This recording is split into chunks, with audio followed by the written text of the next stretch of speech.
नमस्कार दोस्तों, मेरा नाम मनमीत रावत है। हम ये एक नए प्रोग्राम की सीरीज शुरू कर रहे हैं जिसमें हम तमाम किताबों को पढ़कर आपके लिए बहुत ही रोचक तरीके से इतिहास के पन्नों को खंगालेंगे। इस कड़ी में न केवल आपका मनोरंजन होगा बल्कि आप इतिहास को भी आसान तरीके से जान लेंगे। और फिर जब एक बार आप इतिहास जान लेंगे तो आप भी इन्हीं किस्सों को अपने अंदाज में आगे सुनाएंगे। हो सकता है इस कवायद से इतिहास पढ़ने की इच्छा बहुतों को होने लगे। कहते हैं ना, इतिहास हमें केवल अतीत की घटनाएं नहीं बताता बल्कि ये सिखाता है कि समाज कैसे बनते हैं, टूटते हैं और फिर से खड़े होते हैं। इतिहास पढ़ना इसलिए ज़रूरी है क्योंकि यह हमें गलतियों से सीखने, उपलब्धियों से प्रेरणा लेने और भविष्य को समझदारी से गढ़ने की शक्ति देता है। जो समाज अपने इतिहास को भूल जाता है वो अपनी पहचान और दिशा अक्सर खो देता है। इसलिए हमें कम से कम अपने आसपास मौजूद समाज के इतिहास का तो पता होना ही चाहिए। तो चलिए फिर शुरू करते हैं।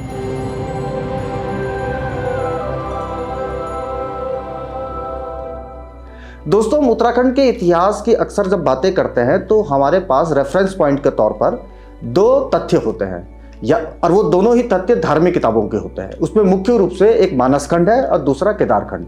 कुछ बातों का पता हमें वेद, पुराण और महाभारत से भी चलता है, लेकिन जो सबसे प्रामाणिक इतिहास हमें मिलता है वो ना तो उत्तराखंड और ना ही भारत के किसी नागरिक द्वारा लिखा गया है। ये लिखा गया है चीनी यात्री ह्वेनसांग ने। प्रसिद्ध चीनी यात्री ह्वेनसांग जब भारत आए तो वो उत्तराखंड के मैदानी इलाकों से भी गुजरे थे। ये बात 7वीं ईस्वी की है, यानी लगभग 629 या 630 ईस्वी, आज से लगभग 2400 साल पहले। उन्होंने चीन से नालंदा विश्वविद्यालय के लिए अपनी यात्रा शुरू की थी और मध्य एशिया होते हुए अफगानिस्तान और फिर उत्तर भारत पहुंचे। उत्तरी भारत में उन्होंने कश्मीर होते हुए हिमाचल में प्रवेश किया और जहां से उन्होंने यमुना नदी को पार कर वो उत्तराखंड में आए। हालांकि वो उत्तराखंड में मध्य हिमालय या उच्च हिमालय से होकर नहीं गुजरे, वो असल मायनों में उत्तराखंड के मैदानी इलाकों से गुजरे थे। वो हिमाचल या उत्तराखंड के जिन रास्तों, कस्बों और गाँवों से होकर गुजरे उसको उन्होंने अपनी प्रसिद्ध किताब सी.यू. की में भी दर्ज किया है। सी.यू. की, जिसके अंग्रेजी अनुवाद को great Tang records on the western region कहा गया है। ये किताब इतिहासकारों को 7वीं सदी के भारत को समझने की नज़र भी देती है। ह्वेनसांग जब भारत आए थे उस वक्त राजा हर्षवर्धन का शासन था, जिनकी राजधानी कन्नौज थी। ह्वेनसांग ने अपने ट्रैवल लॉग में हरिद्वार को मो यो लो लिखा हुआ है, जबकि काशीपुर को की यूपी स्वांगना लिखा है, जिसको इतिहासकारों ने गोविशाण बताया है। इन इतिहासकारों में सबसे प्रमुख थे अलेक्जेंडर कनिंघम।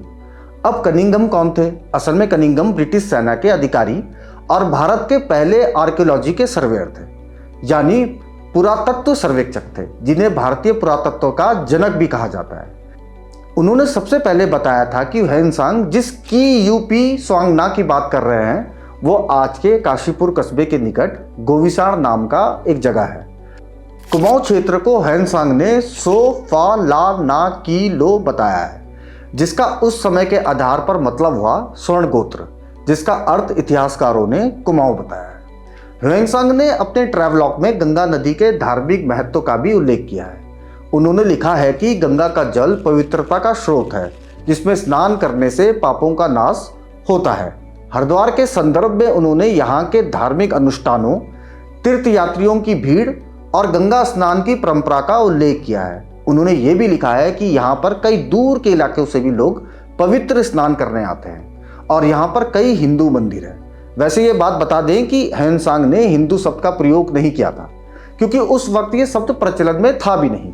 ह्वेनसांग ने हिंदू मंदिरों के लिए गैर धर्म के मंदिर लिखा है, जबकि बौद्ध मंदिर या मठों को इन्हीं शब्दों के साथ लिखा गया है। लिहाजा इतिहासकारों के अनुसार गैर धर्म का मतलब हिंदू मंदिर ही रहे होंगे, क्योंकि उस वक्त तक बौद्ध धर्म के अलावा वैदिक या सनातन धर्म भी यहाँ पर मौजूद था। हालांकि ये 7वीं सदी वो ही वक्त भी है जब मिडिल ईस्ट में इस्लाम धर्म की नींव रखी जा चुकी थी, लेकिन अभी उसे भारत तक पहुँचने में सालों लगने वाले थे। बहरहाल ह्वेनसांग ने काशीपुर के निकट गोविशाण के बारे में लिखा है कि यह स्नान हिमालय की तलहटी में है। इसके अलावा यहाँ एक बौद्ध मठ भी है, जिसमें लगभग 300 भिक्षु रहते हैं। ह्वेनसांग ने लिखा है कि इस क्षेत्र में सैकड़ों हजारों बौद्ध स्तूप इतने आसपास बने हैं कि इनकी छाया एक दूसरे को छूती है। उन्होंने इस क्षेत्र में 30 हिंदू मंदिरों का भी उल्लेख किया है। उन्होंने ये भी लिखा है कि गोविशाण में बौद्ध धर्म के महायान शाखा के साथ ही हीनयान भी बुद्ध विहारों में रहते हैं। चीनी यात्री ने ब्रह्मपुत्र और स्वर्ण गोत्र नामक स्थलों का भी उल्लेख किया है, जिनकी पहचान आज के उत्तराखंड के कुछ क्षेत्रों से की जाती है। हालांकि इन स्थलों के बारे में उनके वृत्तांत में सीमित जानकारी ही उपलब्ध है। ब्रह्मपुत्र के संदर्भ में उन्होंने यहाँ के धार्मिक और सांस्कृतिक जीवन का संक्षिप्त उल्लेख किया है, जबकि स्वर्ण गोत्र राज्य, जिसे इतिहासकारों ने कुमाऊं बताया है, के बारे में उन्होंने यहाँ के शासक, समाज और बौद्ध धर्म के अनुयायियों का भी उल्लेख किया है। ह्वेनसांग के यात्रा वृत्तांत में केदारनाथ, बद्रीनाथ या अन्य प्रमुख हिमालय तीर्थस्थलों का प्रत्यक्ष उल्लेख नहीं मिलता। इतिहासकारों के अनुसार ह्वेनसांग की यात्रा मुख्यतः गंगा यमुना के मैदानों, हिमालय की तलहटी और प्रमुख बौद्ध केंद्रों तक ही सीमित थी। ऊंचे हिमालय क्षेत्रों में मौजूद केदारनाथ और बद्रीनाथ तक उस समय पहुंचना अत्यंत कठिन भी था। हालांकि ह्वेनसांग ने गंगा नदी का उल्लेख विस्तार से किया है, विशेषकर उसके धार्मिक महत्व और तीर्थ स्नान की परंपरा के संदर्भ में। उन्होंने लिखा है कि गंगा का जल नीला है और यहाँ के लोग मानते हैं कि इसमें स्नान करने से पापों का नाश होता है। ह्वेनसांग ने उत्तराखंड के मैदानी इलाकों में प्रवेश करने से पहले हिमाचल के भी कुछ इलाकों का उल्लेख अपने ट्रैवलॉग में किया है। यमुना घाटी से उत्तराखंड में प्रवेश करने से पहले ह्वेनसांग ने सेलोकीनाना देश की बात की है। अलेक्जेंडर कनिंघम के साथ ही तमाम भारतीय इतिहासकारों और भाषाविदों ने सेलोकीनाना को प्राचीन शत्रुघ्न देश, यानी आज के संदर्भ में कहें तो हिमाचल के सिरमौर जिला बताया है। ये जिला उत्तराखंड के देहरादून जिले से अपनी सीमा साझा भी करता है। ह्वेनसांग यहाँ के बारे में लिखते हैं कि इस इलाके का क्षेत्रफल 6000 ली है। चीनी भाषा में ली एक पारंपरिक दूरी की इकाई है, जिसे चीनी मील भी कहा जाता है। आधुनिक मानक में 1 ली 500 मीटर या आधा किलोमीटर होता है। हालांकि पहले ये कभी 400 मीटर तो कभी 600 मीटर तक भी हो सकता था। बहरहाल ह्वेनसांग लिखते हैं कि सीमा के उत्तर में हिमालय पहाड़ है और पूर्व में गंगा तथा यमुना नदियां। नगर उजड़ रहा है। यहाँ 5 बौद्ध संगाराम हैं। अधिकांश लोग हीनयान संप्रदाय के अनुयायी हैं। राजधानी के दक्षिण पश्चिम और यमुना नदी के पश्चिम में एक और संगाराम है। इसी तरह ह्वेनसांग माटी पोलो का भी जिक्र करते हैं। इतिहासकार इस माटी पोलो को बिजनौर जिले में स्थित मंडावर बताते हैं। ह्वेनसांग यहाँ के बारे में बताते हैं कि यहाँ का राजा एक शूद्र है और बुद्ध के धर्म को नहीं मानता। हालांकि देश में 20 बुद्ध संगाराम है और 50 से ज़्यादा मंदिर है। सभी लोग मिलजुल कर रहते हैं। आखिरकार हिमाचल, उत्तराखंड और उत्तर प्रदेश से होते हुए ह्वेनसांग बिहार स्थित नालंदा विश्वविद्यालय पहुंचे, जहां आचार्य शीलभद्र से शिक्षा प्राप्त की। शिक्षा प्राप्त करने के साथ ही उनका मुख्य उद्देश्य बौद्ध धर्म के प्रमाणिक ग्रंथों, जिन्हें त्रिपिटक भी कहते हैं, उन्हें प्राप्त करना और बुद्ध से जुड़े पवित्र स्थलों की तीर्थ यात्रा करना भी था।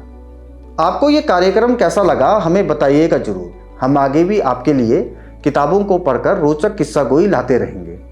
आपसे बस इतना ही सहयोग चाहिए कि ये प्रोग्राम अगर आपको अच्छा लगे तो इसे अपने साथियों के बीच जरूर साझा करें। धन्यवाद।